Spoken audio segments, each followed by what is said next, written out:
doesn't, okay, my question is, does it bother you that local elected officials are being pushed to the side, and that also in Michigan anyway,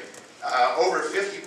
of the African American community is now under, well, with Detroit, even though it's in a consent agreement, is now under emergency management. It looks to me, even though there are communities that are in as much trouble as some of the communities that are under emergency management, that there is some kind of bias going on as far as which communities are being chosen to be put under emergency management. Well, the farthest I'd go to say, I think, is that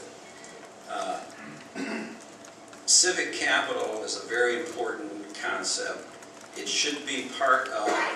emergency management legislation for the very reasons you're saying. Yes, it's a bad deal that elected officials would be excluded, but sometimes they have to be, perhaps because of corruption.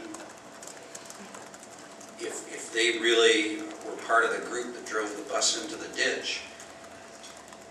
it's a little bit difficult to say, okay, well, let's go talk about how we're going to do it better necessarily. But my point on that is there has to be an expansion of the civic structure.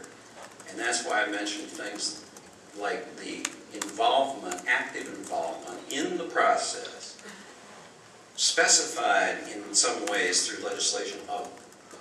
bodies like Rotary, the Chamber of Commerce, Kiwanis, what other groups in the community can be encouraged to become part of at least knowing what's going on, to be in a better position at the end when the state leaves, to at least have a possibility of stepping in and helping to guide the community to avoid the very same result happening.